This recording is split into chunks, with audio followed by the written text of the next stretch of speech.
चलिए good morning सभी को, गुड मॉर्निंग, जय श्री राम, गुड मॉर्निंग, राम राम। तो चलिए फिर स्टार्ट करते हैं। सभी लोग सेशन को लाइक शेयर कर दीजिएगा, ठीक है ना। तो चलिए स्टार्ट करते हैं। पहला क्वेश्चन आपसे कह रहा है पुलिस में सबसे ऊंचा पद जो होता है वो कौन सा होता है। चलिए पहले का ही जवाब देना है और आपसे कह रहा है कि पुलिस में जो सबसे ऊंचा पद होता है वो कौन सा होता है। इसका आंसर इनमें से क्या हो जाएगा। और देख सकते हैं आप लोगों के जवाब भी यहाँ पर आपके आ चुके हैं। और यहाँ पर दोस्तों जो आपका आंसर है लगभग सभी का आ गया है आंसर है। यहाँ पर आपका बन जाएगा कौन सा, यहाँ पर सी हो जाएगा, डीजीपी। याद रखिएगा कि पुलिस में सबसे ऊंचा पद जो होता है उसे डीजीपी कहते हैं। और कभी कभी क्वेश्चन ये पूछता है डीजीपी का फुल फॉर्म क्या होता है, तो बगल में लिखा हुआ है कि डायरेक्टर जनरल ऑफ पुलिस। याद रखिएगा। और एक बात याद रखिएगा, और कई जगह मतलब इस पोस्ट को कई जगह कमिश्नर ऑफ पुलिस भी कहते हैं, अर्थात इसे सीपी के नाम से भी जानते हैं, कमिश्नर ऑफ पुलिस के नाम से भी कई जगह इस पद को जाना जाता है, इस पोस्ट को जानते हैं। याद रखिएगा, ठीक है ना। और यहाँ पर देख सकते हैं आपके सामने कुछ इमेजेज हैं जहाँ से क्वेश्चन आपके बनते हैं। जैसे कि सबसे ऊंचा पद जो आपका रहा है डीजीपी अर्थात डायरेक्टर जनरल ऑफ पुलिस हो गया।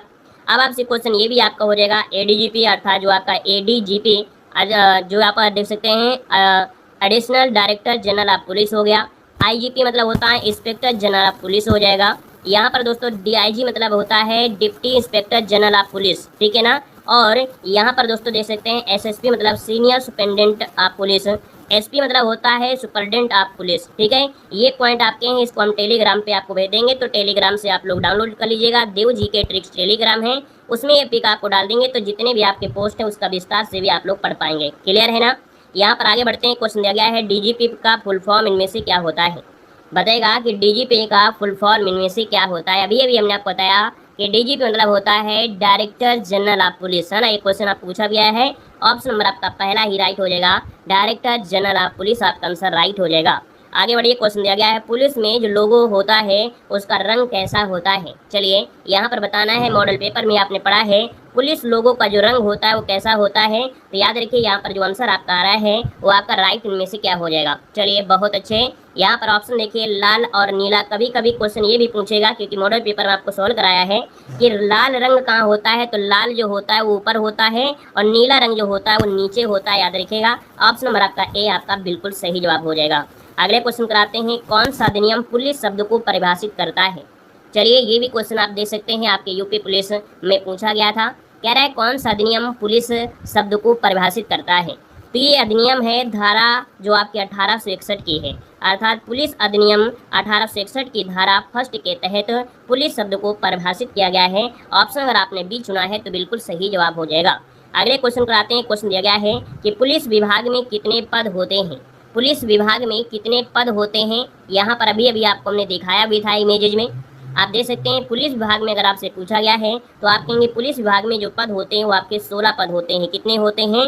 16 पद होते हैं। याद रखिएगा। सबसे छोटा पद पूछा जाएगा, सबसे छोटा और सबसे बड़ा। तो आपसे अगर क्वेश्चन पूछे सबसे बड़ा पद कौन सा है, तो अभी अभी आपको बताया गया है डीजीपी, और सबसे छोटा होता है तो पुलिस कांस्टेबल होता है। यहाँ पर देखिए आपके सामने एक इमेज दिया गया है और सब के यहाँ पर विस्तार से नाम भी दिया गया है। डायरेक्टर जनरल ऑफ पुलिस अर्थात डीजीपी ये सबसे बड़ा होता है जो कि पोस्ट में, और यहाँ पर देखिए जो सबसे छोटी पोस्ट होती है वो पुलिस कांस्टेबल की होती है। याद रखिएगा, ठीक है ना। यहाँ पर आगे बढ़ते हैं। क्वेश्चन आपसे दिया गया है कि पुलिस में सबसे छोटी पोस्ट कौन सी होती है। चलिए बताएगा पुलिस में सबसे छोटी पोस्ट जो होती है वो आपकी कौन सी होती है। यहाँ पर देख सकते हैं कि आपकी पुलिस में सबसे छोटी पोस्ट होती है, ये होती है कांस्टेबल की। ऑप्शन नंबर आपका डी हो जाएगा, कांस्टेबल। जिसको ऑप्शन आ रहा है बिल्कुल सही जवाब हो जाएगा, कांस्टेबल हो जाएगा। यहाँ पर आगे बढ़ते हैं। क्वेश्चन आपसे क्या पूछा गया है कि राज्य स्तर पर सबसे बड़ा पुलिस अधिकारी कौन होता है। जब बात होती है राज्य स्तर पर, और राज्य स्तर पर सबसे बड़ा पुलिस अधिकारी जो होता है वो कौन होता है। यहाँ पर देखिए 7 का ऑप्शन आ गया है पुलिस महानिदेशक। मतलब आपने बिल्कुल सही चुना है कि जब राज्य स्तर पर बात करते हैं तो सबसे बड़ा पुलिस अधिकारी होता है पुलिस महानिदेशक होता है, ठीक है ना। और इसके बाद यहाँ पर आगे बढ़ते हैं। क्वेश्चन आपसे अगला पूछा गया है कि राष्ट्रपति पुलिस पदक कब अस्तित्व में आया था। यहाँ से भी क्वेश्चन आपके एग्जाम में पूछा गया था इस बार को, है ना। यूपी पुलिस में एक क्वेश्चन आपका पूछा गया था, ऐसा एक पुरस्कार से संबंधित था। राष्ट्रपति पुलिस पदक कब अस्तित्व में आया। तो दोस्तों याद रखिए ये आपका 1 मार्च 1951। याद रखिएगा 1 मार्च 1951 में राष्ट्रपति पुलिस पदक अस्तित्व में आया था। ऑप्शन नंबर आपका ए यहाँ पर राइट हो जाएगा। आगे बढ़ते हैं। क्वेश्चन दिया गया है पुलिस विभाग को कौन कंट्रोल करता है। चलिए, जो आपका पुलिस विभाग है ये किसके अंतर्गत आता है, किसके कंट्रोल में रहता है, यहाँ पर बताना है। तो आप कहेंगे सर पुलिस विभाग को कंट्रोल करता है यहाँ पर गृह मंत्रालय, यहाँ पर आंसर नंबर आपका डी हो जाएगा। गृह मंत्री कौन है, आप लोग कमेंट बॉक्स में कमेंट कर दीजिएगा कि भैया भारत के जो गृह मंत्री हैं वो आपके कौन है। एक बार सभी लोग कमेंट बॉक्स में कमेंट जरूर कर दीजिएगा। आगे बढ़िए, क्वेश्चन दिया गया है उत्तर प्रदेश पुलिस का मुख्यालय कहाँ पर है। चलिए, यहाँ पर दिया गया है कि उत्तर प्रदेश पुलिस का जो मुख्यालय है वो आपके कहाँ पर है। उत्तर प्रदेश पुलिस का मुख्यालय पूछा गया है, तो याद रखिए उत्तर प्रदेश पुलिस का मुख्यालय है, तो आपका आंसर क्या हो जाएगा, यहाँ पर याद रखिएगा डी नंबर है आपके लखनऊ। इसका जो ऑप्शन है आपका जवाब बिल्कुल राइट हो जाएगा। और ये भी क्वेश्चन आपके पूछा भी गया था, है ना। जो भी क्वेश्चन आपके पूछे गए हैं उनको भी लिया गया है, और जो नहीं पूछे गए हैं संभावित है उनको भी लिया गया है। अगला दिया है पुलिस प्रतीक का चिन्ह जो होता है वो क्या होता है। तो पुलिस प्रतीक का चिन्ह जो होता है वो इस प्रकार से आपको बना होता है, जिसमें से मछली भी होती है। उत्तर प्रदेश पुलिस यहाँ पर दे सकते हैं, इस प्रकार से ये चिन्ह होता है। अर्थात यहाँ पर कह सकते हैं कि आपका जो आंसर बना है यहाँ पर आपका डी मछली वाला आपका आंसर है, राइट हो जाएगा। आगे बढ़िए, क्वेश्चन दिया गया है तो उत्तर प्रदेश पुलिस के प्रतीक चिन्ह में कितनी मछलियों की आकृतियाँ अंकित होती हैं। दे सकते हैं प्रत्येक चिन्ह में कितनी आपको मछली दिख रही हैं। तो आप कहेंगे सर जी 2 मछली दिख रही हैं, अर्थात यहाँ पर आंसर आपका बी हो जाएगा, 2 मछली आपकी होती हैं। ठीक है, आगे बढ़िए, क्वेश्चन आपसे अगला पूछा गया और आपसे कह रहा है यूपी पुलिस का नारा क्या है। और ये भी क्वेश्चन आपका पूछा गया है, और देख सकते हैं यूपी पुलिस का जो नारा है वो आपका है क्या। यूपी पुलिस का नारा है सुरक्षा आपकी संकल्प हमारा, मतलब ऑप्शन नंबर आपका ए यहाँ पर राइट हो जाएगा, सुरक्षा आपकी संकल्प हमारा। आगे बढ़ते हैं, क्वेश्चन आपसे दिया गया है कि पुलिस को हिंदी में क्या कहते हैं। पुलिस को हिंदी में क्या कहते हैं। तो याद रखिए पुलिस को कहीं कहीं आरक्षी और या आरक्षक कहते हैं, कहीं कहीं राजकीय जनरक्षक भी कहते हैं, और कहीं कहीं कोतवाल भी कहते हैं। मतलब ऑप्शन नंबर आपका बनेगा यहाँ पर आपका डी नंबर, इनमें से सभी आपका आंसर आपका डी नंबर राइट हो जाएगा। अगले क्वेश्चन को आते हैं। क्वेश्चन दिया गया है, कह रहा है उत्तर प्रदेश पुलिस की स्थापना कब हुई थी। चलिए बताइएगा, उत्तर प्रदेश पुलिस की जो स्थापना है ये कब हुई थी, आपको बताना है। तो उत्तर प्रदेश पुलिस की स्थापना जो हुई थी वो आपकी कब हुई थी। ऑप्शन नंबर आपका आ गया है 63 वाला, मतलब बिल्कुल सही है। यहाँ पर 1863 वाला ऑप्शन बनेगा। 1863 में उत्तर प्रदेश पुलिस की स्थापना हुई थी। और अगला क्वेश्चन जो कि आपके एग्जाम में पूछा भी गया था कि सबसे पुरानी पुलिस जो आपकी बल है वो आपकी कौन सी है। देखिए यहाँ पर पूछा गया था, आपके एग्जाम में पेपर उठाकर देखिएगा कि पूछा गया था कि सबसे पुरानी पुलिस बल जो आपकी है इनमें से कौन सी है। यहाँ पर देखा जाए तो आपकी बीएसएफ है, जीआरपीएफ है, सीआरपीएफ है या असम राइफल है। तो याद रखिएगा यहाँ पर सबसे पुरानी पुलिस बल है आपकी असम राइफल। ऑप्शन नंबर आपका डी हो जाएगा, एआर अर्थात असम राइफल ऑप्शन नंबर आपका डी बन जाएगा। आगे बढ़िए, क्वेश्चन आपसे दिया गया है भारत में सबसे ज्यादा पुलिस स्टेशन किस राज्य में है। तो यहाँ पर देख सकते हैं सबसे ज़्यादा पुलिस स्टेशन की जरूरत पड़ेगी कहाँ पर, तो आप कहेंगे सर उत्तर प्रदेश में पड़ेगी, अर्थात उत्तर प्रदेश में जनसंख्या भी इतनी है।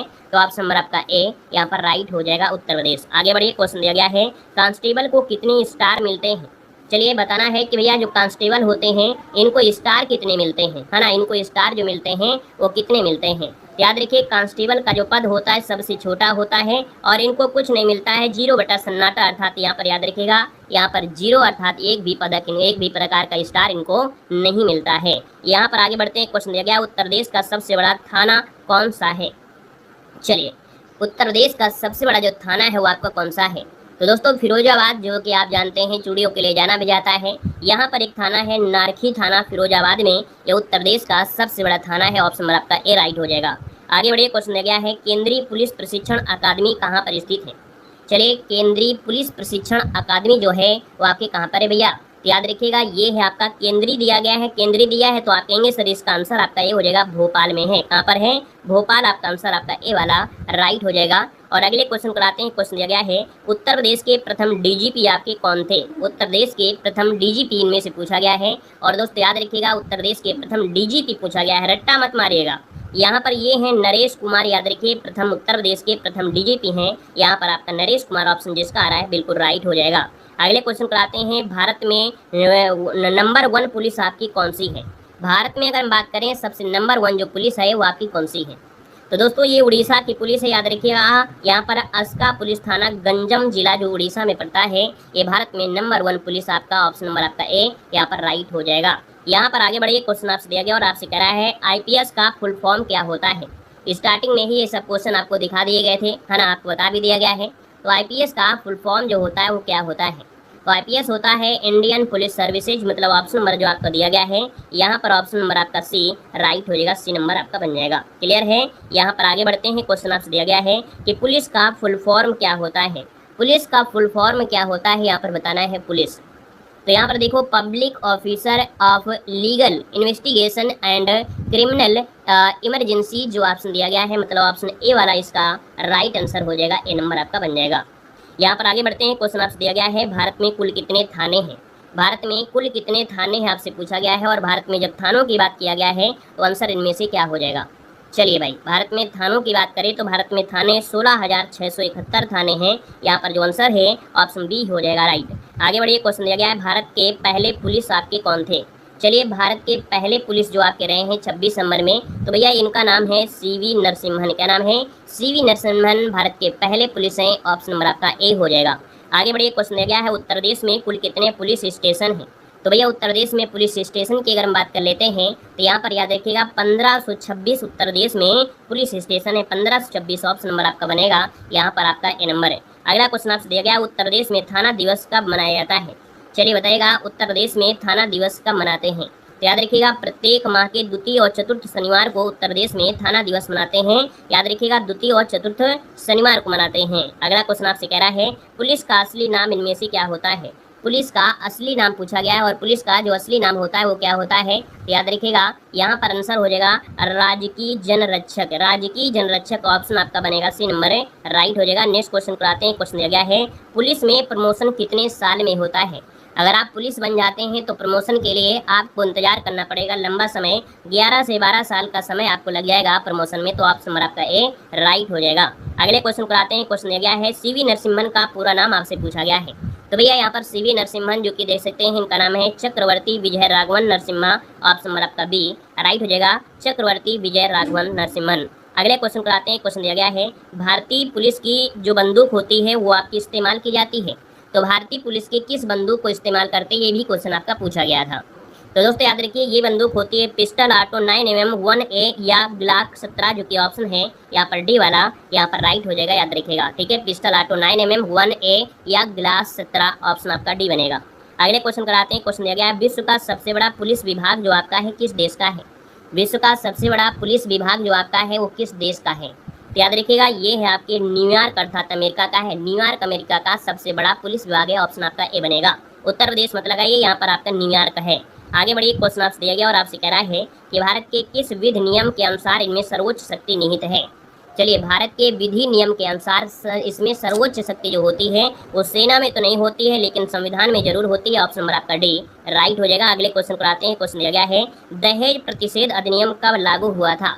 दहेज प्रतिषेध अधिनियम जो लागू हुआ था ये कब लागू हुआ था। तो दहेज प्रतिषेध अधिनियम जो लागू हुआ था 1 जुलाई 1961, इसका आंसर आपका ये हो जाएगा 1 जुलाई 1961 को शुरू हुआ था, लागू हुआ था। अगला है सामान्य नागरिकों के धरना प्रदर्शन के दौरान पुलिस बल किस प्रकार की भूमिका निभानी चाहिए। अगर भैया सामान्य तरीके से देखा जाए तो यहाँ पर आपको अगर धरना दे रहे हैं तो भैया कैसी आपको भूमिका निभाना चाहिए ये आपसे कह रहा है। चलिए, बहुत अच्छे। तो यहाँ पर देखो दिया गया है सतर्क, है ना, सतर्क दिया है, सख्त दिया है, निरंकुश दिया है, ये सभी।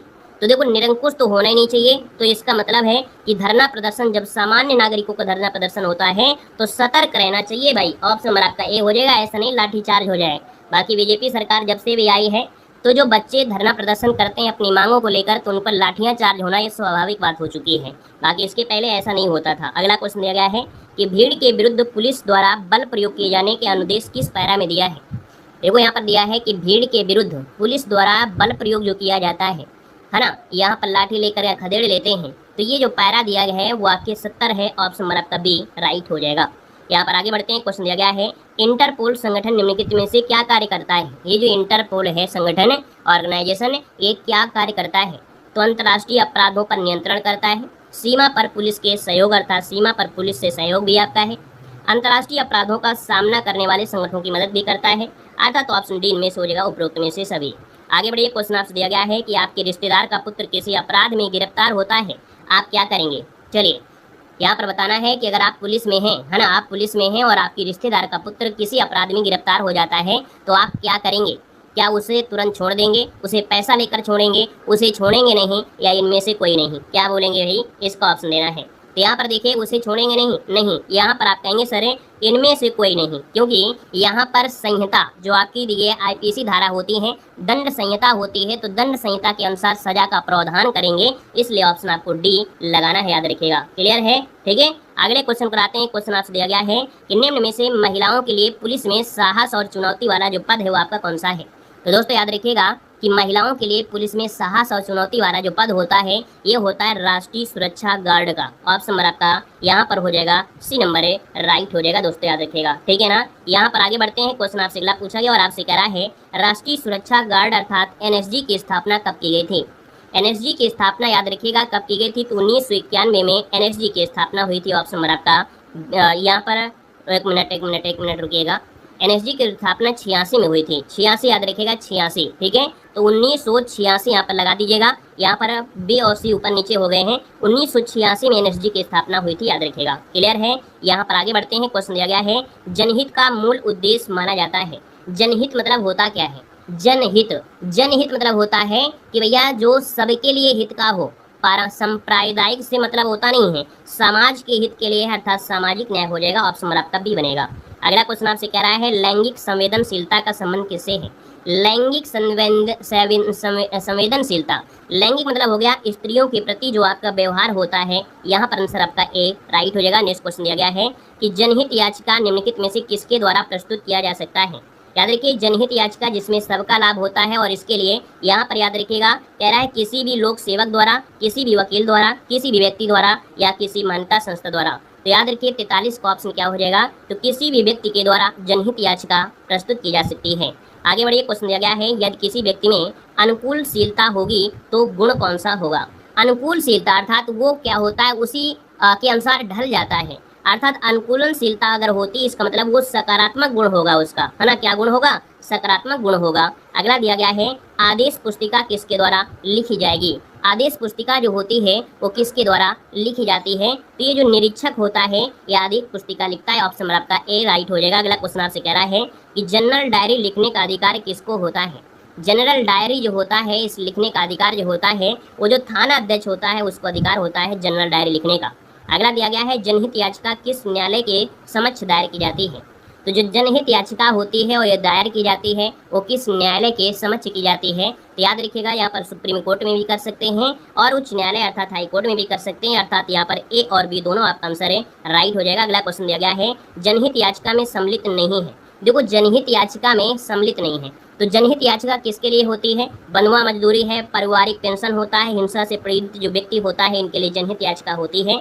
लेकिन शिक्षण संस्थानों में प्रवेश अगर आपको नहीं दे रहे हैं, उनका रूल है, तो उसमें से आप जनहित याचिका दायर नहीं कर सकते हैं। अगला दिया गया है कि सर्वोच्च न्यायालय द्वारा कौन सा प्रलेख जारी नहीं कर सकता है? सर्वोच्च न्यायालय द्वारा कौन सा प्रलेख जारी नहीं कर सकता है? तो सर्वोच्च न्यायालय देखो बंदी प्रत्यक्षीकरण है अर्थात 5 प्रकार की रिट होती हैं। यहाँ पर देखिए प्रतिषेध दिया है, परमादेश, लेकिन निषेधाज्ञा जो आपका है ये कोई आपका मतलब नहीं होता है। ठीक है, अगला दिया गया है कि न्यायिक पुनरावलोकन की जो व्यवस्था है, न्यायिक पुनरावलोकन की जो व्यवस्था है यहाँ पर देखना है कि जो न्यायिक पुनरावलोकन की व्यवस्था है वो कहाँ पर है? तो केवल क्या भारत में है, केवल यूएसए में है, भारत और यूएसए दोनों में है, या केवल यूके में है? तो ये आपको मालूम है कि जो न्यायिक पुनरावलोकन की व्यवस्था रखी गई है वो आपके भारत में भी है और आपके यूएसए में भी है, और ये भी क्वेश्चन आपके पुलिस में पूछा गया था। तो यहाँ पर आंसर जो आपका दिया गया है यहाँ पर आपका आंसर सी नंबर है, राइट हो जाएगा, सी नंबर आपका बन जाएगा। तो भैया यहाँ पर देखिए आज हमने यहाँ पर टॉप 50 क्वेश्चन लिया था।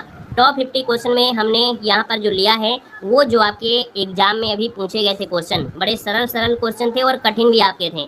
तो ये जो आपका वीडियो रहा है सरल माध्यम का रहा है, थोड़ा सा ऐसा रहा है, बिल्कुल जनरल वाले रहे हैं, लेकिन आपको बिल्कुल सटीक वाले जो आपके हैं एक सीक्वेंस भी आपके होंगे, टॉपिक वाइज भी होंगे, वो भी हम आपको कराएंगे, है ना? तब तक आप लोग यहाँ पर और भी किताबों से पढ़ते रहिए जो भी आपका है, लेकिन आपको परेशानी नहीं करना है। याद रखिए हम आपको मानसिक अप्रोच में बिल्कुल अच्छी तरीके से परिपक्व कर देंगे। पार्ट में होंगे, थोड़ा कठिन होंगे, 1-2 वीडियो देने के बाद फिर आपको हम चैप्टर वाइज आपको पढ़ा देंगे। पहले हम आपको कॉमन जो आपके क्वेश्चन हर एक टॉपिक से होते हैं वो पढ़ा देंगे।